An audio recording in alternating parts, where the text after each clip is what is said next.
Hey everyone, welcome back to the Chain Reaction Podcast. I'm your host, Tom Shaughnessy, a co-founder at Delphi Digital, where we're 5 full-time analysts focused on institutional crypto research. If you aren't a subscriber, you're missing out, so visit the site while you're listening. One quick housekeeping item.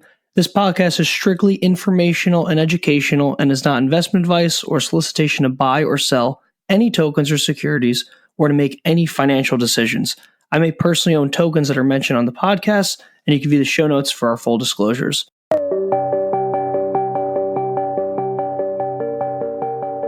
Hey everyone, welcome back to the podcast. Today I have on Sunny Aggarwal, a researcher at Tendermint, to discuss a very new, under-the-radar type project he's working on called the Byzantine Battalion. Sunny, how's it going?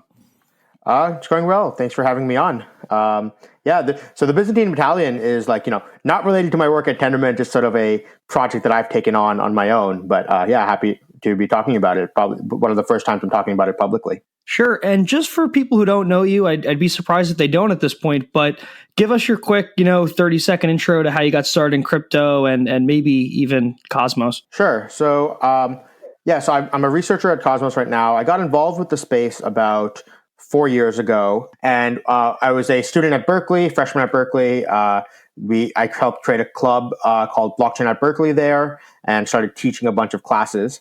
And so, I kind of learned by fire, by teaching. When I want to learn something, the first thing I do is sign up to teach it. So that way, if you got to teach something tomorrow, you better learn it today. I kind of started doing that, and then 2 years in, I was interning at Consensus one summer. Got really deep dove into Ethereum while I was there. Was really into it, and then had a few ideas. I got really interested in proof of stake. Found out about Tendermint, and I just oh wow, this is such a practical way of doing proof of stake. And so I kind of reached out to that team. I kind of said hey, is there any way I can get involved? And at this time, I didn't even know about the Cosmos stuff at all. I was just reaching out to them with regards to Tendermint as a proof of stake concept.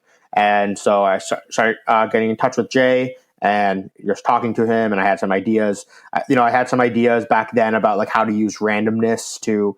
So now some of these ideas are much more commonplace now with Dfinity and BDFs and stuff. But I was just proposing this idea of what if we could use randomness to select a proposer? And so we just started chatting, and then come the end of the summer, I was just really into the work I was doing at Tendermint, and I just dropped out of school the day before classes started to kind of work on Tendermint full time, and I've been doing that since. That's awesome. Yeah, I'd love to have you back on for Cosmos, and hopefully we'll have some time to dig into that. But let's definitely discuss the Byzantine Battalion. I mean, how did you come up with this, or did somebody else, or did you join it? What's the genesis of the battalion? I kind of came up with it just with conversations, I think maybe with Nate Rush. So Nate Rush was one of my co-interns when I was working at Consensus. And, we chat all the time still. We actually still run a podcast together called Conspiratus. And so I think what happened was the Byzantine Battalion, we just had this idea where I think that a lot of these, we came to this realization that a lot of these things that are going on in the space are not being tested in sufficiently adversarial environments where these things are designed to be put up against large scale actors, nation state actors and stuff. But currently, I think due to, just in the space, people just aren't being adversarial enough, which makes sense because we're all in the space. We're all kind of friends with each other. We see each other at all the conferences and everything. And so, we don't want to do anything mean to each other, but at the same, a great example of this is in Cosmos. You have a lot of validators who are, and in theory, validators are supposed to be super competitive with each other. And it's in a validator's incentive to in fact be attacking other validators. But we actually don't see that happening in practice because, all the validators, they know each other in a way. And for that reason, encouraging more basically we came to the conclusion that look, there needs to be a little bit more Byzantine behavior, but we don't want to be black hat Byzantines. It's almost like white hat hackers. We want to be like Byzantine, but for the purposes of good. No, that's awesome. And so I guess at the end of the day, like there's a lot of security firms out there that'll audit code. I think Trail of Bits is probably one of the most well-known ones. Are you basically doing that for free? Yeah. So it's almost like, we're not security experts per se. So we're not, so that's why we're like a little bit different than white hat hackers. We're not attacking the code base and like finding bugs in that way. We're kind of attacking more like crypto economic systems, or as well as just like one of the things that we actually really believe in is that I think forks are like the most important piece of governance tooling that blockchains have given us. And we think that just in general, like people are a little bit too scared to use them. And so for that reason, I think we want to be able to encourage people to use forks. Another example is something like, if let's say that this is, so when we originally had this idea, it was back in like late 2017, early 2018, when there was like all this ICO mania going around. And, one of the ideas was like, a lot of these applications that are being deployed right now, like they don't need their own token. Like, why do they have their own token? This makes no sense. And so one of the ideas we want to do as well is be able to start, forking a bunch of dApps on Ethereum and maybe like redeploying them without using ETH as the native token rather than an unnecessary second token. That's awesome. So, I mean, when you go out and you're thinking of, or the team is thinking of forking away, let's say a project, let's take 0x as an example, because they did have Hydro, which I think forked it away. And I don't know if they got rid of the token or they just changed. I think they just changed the dynamics of how the exchange works. But how do you, it's one thing to fork away the token. It's another thing to attract a community to use it. How do you think you can go that next mile and attract a community to use like your forked version of it to really test it in the wild? Yeah, so I think I think for this kind of stuff, it really comes down to the specifics of the project. Like each case will be a little bit different. I've been in touch with the Hydro people a bit, and one of the things with Hydro is that it's actually being created by DDEX, which is one of the largest 0x relayers. And so once their system is kind of a little bit more live, I imagine that we can actually see that, look, you already have the largest 0x relayer already using Hydro. And I think that we can actually see more relayers will be switching over to it hopefully soon. Here's another way I would put it as well. I think that even if the fork doesn't succeed, if it can impact the original project, I think that is a success. And so what you actually see is in 0x V2, they actually change the token dynamics of the 0x token, where it's no longer being used to pay for fees, but rather it's expected to be held by market makers. And that's actually, I think, the same functionality it actually has in Hydro protocol. So I'd be willing to say that, like, I think the Hydro protocol may have even, in fact, like, move the hand of the 0x team in order to fix these like token dynamics into something that's more amenable to the ecosystem. That makes sense. And, you're a researcher, you're out here in the wild all day. It seems like a lot of the layer ones obviously get forked a lot. Like there's, dozens of Bitcoin forks. There's forks for other layer ones, but it doesn't seem like that many dApps or layer 2 projects get forked that often, or if at all. Are you seeing that? And is that kind of one of the reasons that led you to do this? Yeah, so I think there's not a lot of layer 2 projects that are being forked, possibly because the incentives aren't quite there. If you remove a token, I don't know really what you get out of it. And that's kind of one thing the battalion has to kind of figure out as well. Right now, it's kind of just like the assumption here is it's just going to act a little bit off of altruism, where it's like, a bunch of people who just enjoy doing stuff like this will hopefully be the ones participating. And then in the layer ones, yeah, we see a lot of forks on the layer ones, but we haven't actually seen many that have been very successful yet. So, the most common ones are, like you said, Bitcoin has like a bunch of crazy forks, but the most important one is probably Bitcoin Cash.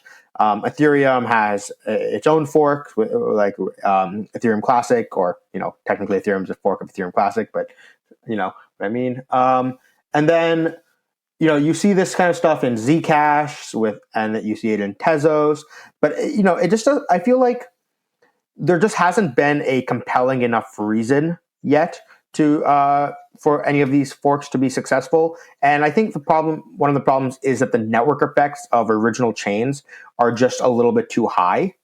And so this is why kind of one of the projects I'm working on right now, kind of as a bootstrap for this battalion, is this project called Straight Edge, which is a fork of Edgeware, which is, I believe you've had them on the podcast you mentioned to me. And the idea is, I think there was some very sketchy stuff that went on in the Edgeware process. And I thought that, I got very upset about it when I learned about it. And I assumed that, hopefully enough of maybe the Edgeware community just isn't aware enough of these issues. And if I make them aware, maybe they'd be willing to switch. And so I've termed this thing a 0-day fork, where there's no existing chain yet. Like, we're going to fork the chain we're going to launch the Straight Edge chain at the same time as the Edgeware chain. And so maybe I don't know if this has ever been done before in the blockchain space. TZ Libre was sort of an attempt at that, but I don't know if they actually ever ended up doing anything at all. I believe they're just like a baker on Tezos at this point.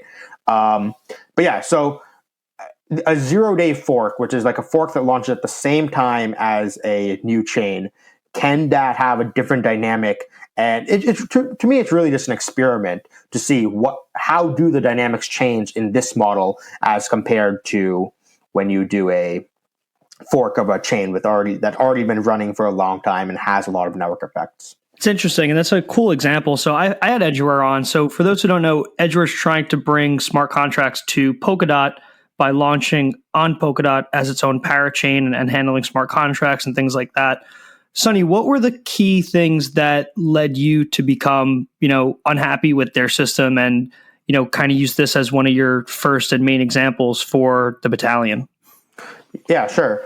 So one thing just quickly to note is they're not launching on Polkadot. They're actually launching because Polkadot isn't launched yet. So they're launching as a sovereign chain using Substrate, and then maybe in the future they'll connect to Polkadot. And that kind of depends on, one, Edgeware governance, and two, if they can get enough dots to do so. Yeah. So what was the issue with the Edgeware lock drop? So I guess I can give a brief rundown just to familiarize anyone who's not too familiar.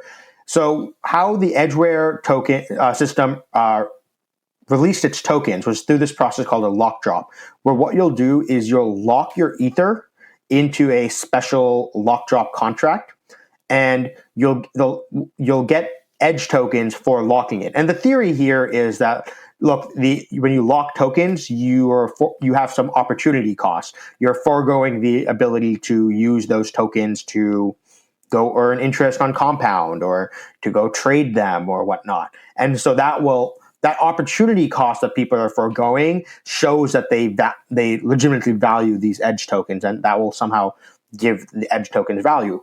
And I think this is actually a very interesting experiment. And so, given this,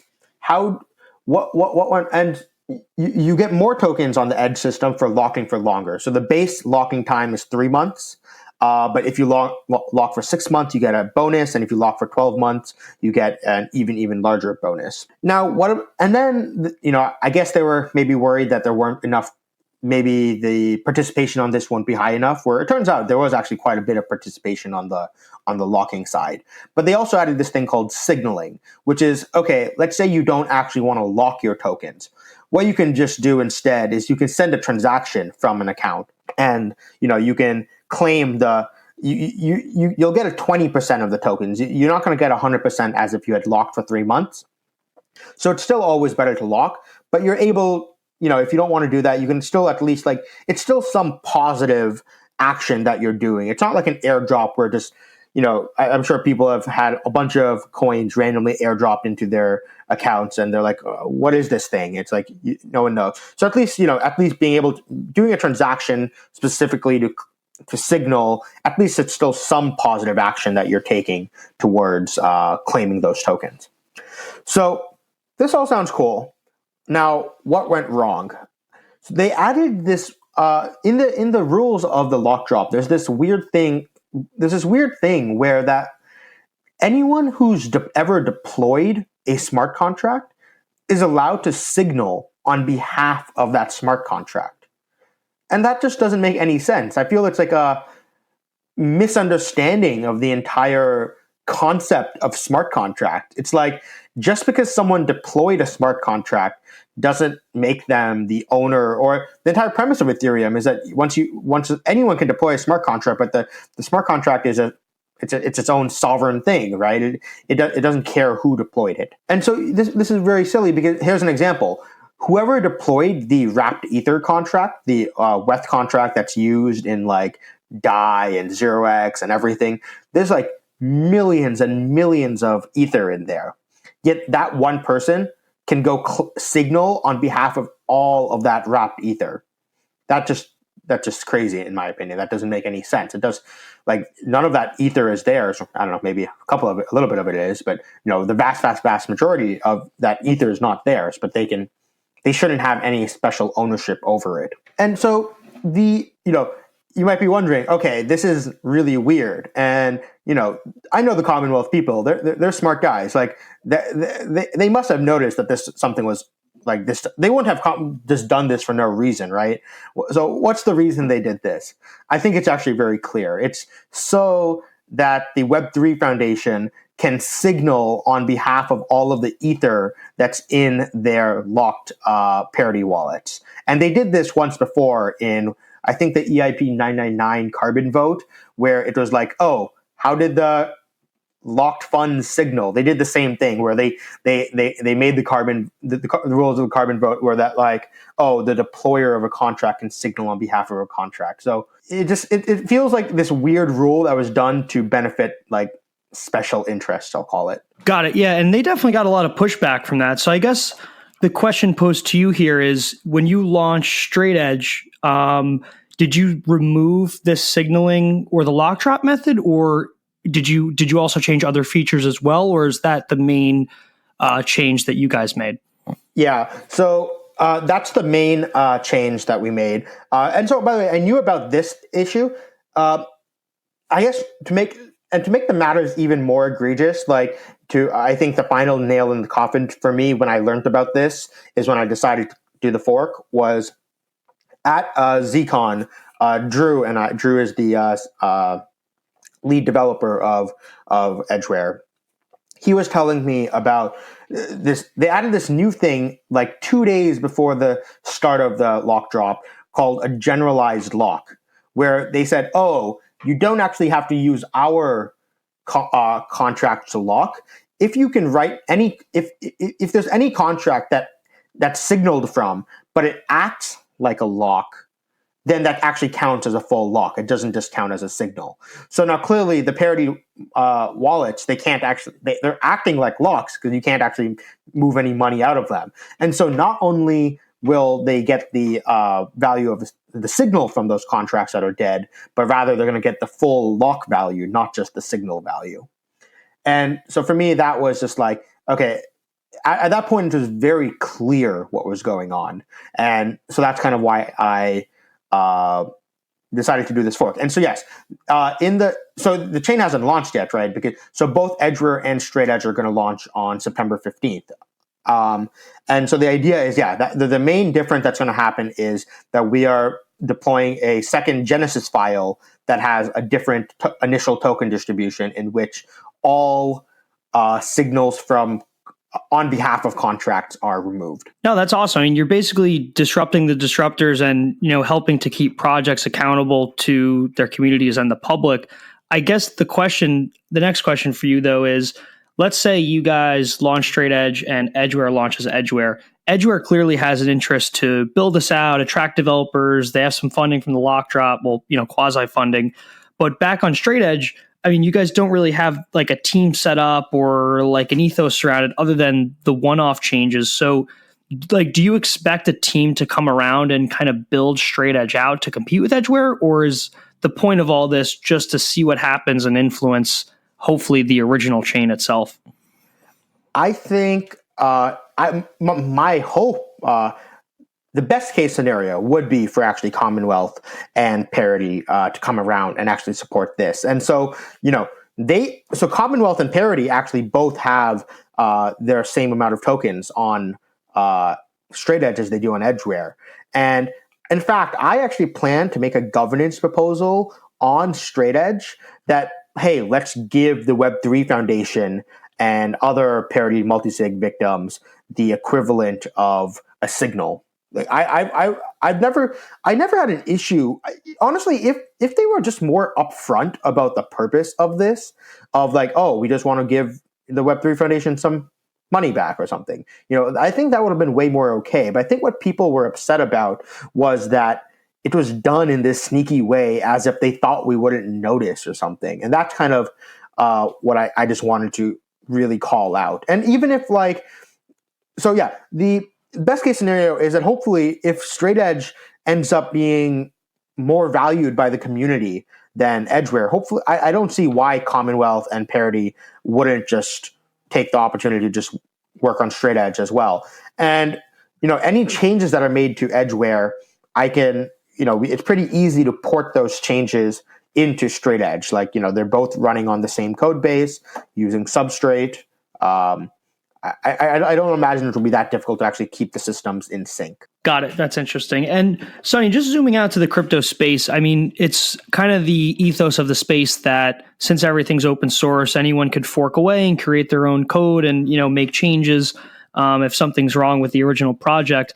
But it seems like you guys are taking more of an activist approach. I'm just wondering if the crypto space was much larger, do you think what you're doing now would happen more organically because there would just be more developers and more opinions in the room? Or do you think crypto is still too small to have these, wide range of activist hackers kind of trying to disrupt projects that, might not have the best community in mind? That's a good question. I'm actually not too sure. I mean, on one extent, as you get a larger group, I think it may devolve into more like sort of groupthink. And even if the crypto space gets larger and larger, this kind of turns into a little bit of a duocracy, where the duocracies are great because, it encourages a lot of like experimentation and just people trying new things. But what ends up happening is it only ends up being the most passionate people participating, really. And so really the point of the battalion is just, it's not even like a group. It's not even a DAO. It's literally just, so one of my favorite books, it's called Swarmwise by Rick Falkfinch, who's the founder of the Pirate Party.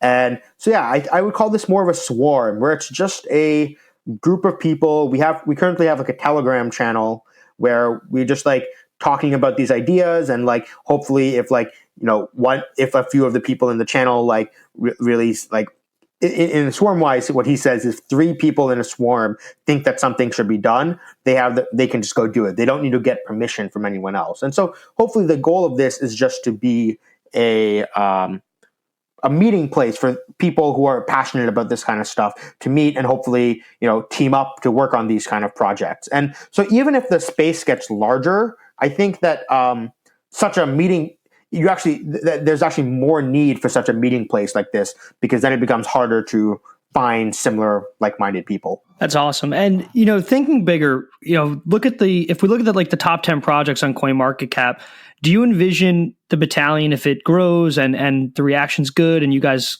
continue to love doing this, do you think you could target larger projects like, maybe try bribing miners on EOS and see what happens, or maybe fork away the XRP and the Ripple system and use a stable coin, or something along those lines? Or do you think it'll probably be more project specific, built on these layer ones for now? Yeah, so I mean, I think forking isn't sort of the only thing that's worth doing. I think that there's other things that are kind of worth doing, especially when it comes to like a high importance layer 1 stuff. And one of the ones that Nate and I were talking about that we were pretty interested in is creating a contract on Ethereum in order to bribe Bitcoin miners. So we have the BTC relay system on Ethereum, which is a one-way light client system, one-way peg from Bitcoin to Ethereum. And so what we can actually do is we can actually pay Bitcoin miners to do something to maybe censor a transaction, censor the closing of a lightning channel or something, and using a smarter blockchain like Ethereum. And so these are kind of, I think bribery contract and stuff are kind of important. Or in the Cosmos case, I want to create a tool. I think that we should open source the tooling for censoring other validators, because these things are, in theory, part of our threat model when we're thinking about these systems.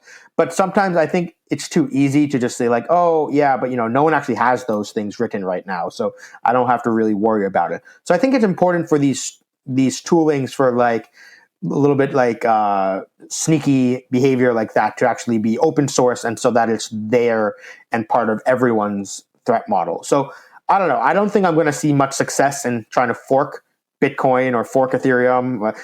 There are some people who are working on a fork of Ethereum right now, Alterneth or something. But I think there is improvements to be made that the battalion can help do in these large scale projects as well. Yeah, no, I agree. And I mean, you keep these projects accountable and, ethically legit, which is also good. And I guess the other question for you, thinking down the line, and I know this is really early, but I guess, how do you prevent members of the battalion from becoming, overly malicious? Like, hey, let me mess with this project and, maybe short the original project and, go long the one I'm building. It might not be a perfect example because, you talked about forking away the tokens, but I'm just wondering if you foresee any issues there. Yeah, I mean, I don't know. I guess it's just about maintaining a good culture within the battalion. And like I said, it's really just a discussion group. And I guess the best we could do is really just ban people who stop meeting that ethos in a way. And, we can't stop anyone from going off and doing stuff like this. But as a battalion, maybe we should make people aware that they're doing stuff like this. And that way, maybe other battalion members can choose not to work with them, for example. No, that makes sense. And I guess funding wise, I mean, it makes really a lot of sense that you guys could be a public good in a sense for a lot in the crypto community, whether it be investors or users or stakeholders, because you're keeping everyone accountable, especially through a very technical group, while a lot of crypto people might not be as technical. Do you think that you guys could, potentially obtain funding from like a DAO or something? I know we're kind of thinking ahead here, but it seems like something like this, could attract funding and be, a public good. Yeah, I mean, maybe. I think that at some point, maybe if this thing becomes big enough and we actually have done some stuff under our belt that I imagine that maybe we could get some funding from Moloch DAO or something like that. Another cool thing would be if the battalion actually builds a project that is that gets it some funding. And what I'm thinking of there is, do you remember the FOMO 3D stuff that happened last year? Oh, yeah. Yeah. I think that was a lot of people thought it was this weird thing. But I thought it was I'll say the word is, I thought it was beautiful. I thought it was whoa, here's it is a perfect pyramid scheme where the pyramid scheme, the logic, game theoretically, it should never end. The underlying system is like a blockchain. It's like an uncensorable, perfect pyramid scheme. It ended up breaking down because of bots were able to game how Ethereum's fee, how Ethereum transactions work and stuff. But hopefully maybe we can improve blockchains enough so that so it never has to stop. But I thought that showing these, I'll call FOMO 3D an art project where it showed the capabilities of weird game theory, almost, what's the word? I can't remember the word off the top of my head, but Charlie Noyes loves to use this word. I forgot what it was, but game theory that is very parasitic almost, but absurd. I can't remember the word, but yeah, it's just And so I think that, deploying something like that again would be interesting. I've been reading about this thing. I don't know if you've heard of like the chain letters from back in the 90s, where you had these like things where you send. Have you heard of the circle of gold chain letter? No, I haven't. So it's this like fun little game where what you would do is someone created a list, and it has a bunch of names on it. And what you would do is you'd buy the list from someone for $50. And then when you buy it, you'd you'd take the person at the top of the list and you'd mail them $50. So now you're down $100, right? But what you'll do is you now make 2 photocopies of that list and add your name at the bottom of both of them. And then you sell each of them for $50 each. And so now you'll be up. You'll be broken even once you sell your 2 copies. But now in a few months, when your name gets to the top of those lists that have now propagating out, you're gonna be like, money is gonna be rolling into you, and because people are gonna be sending you $50.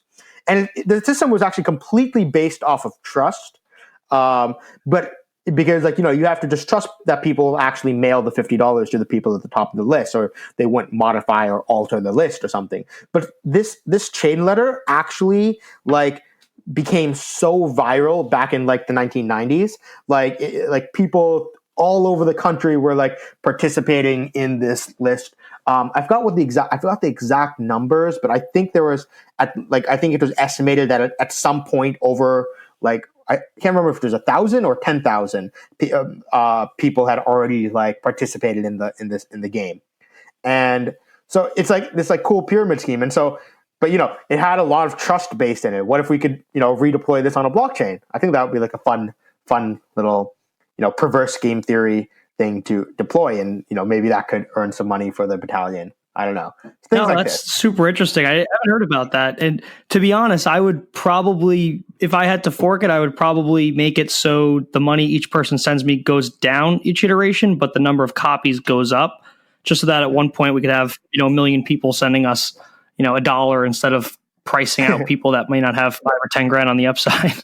Exactly.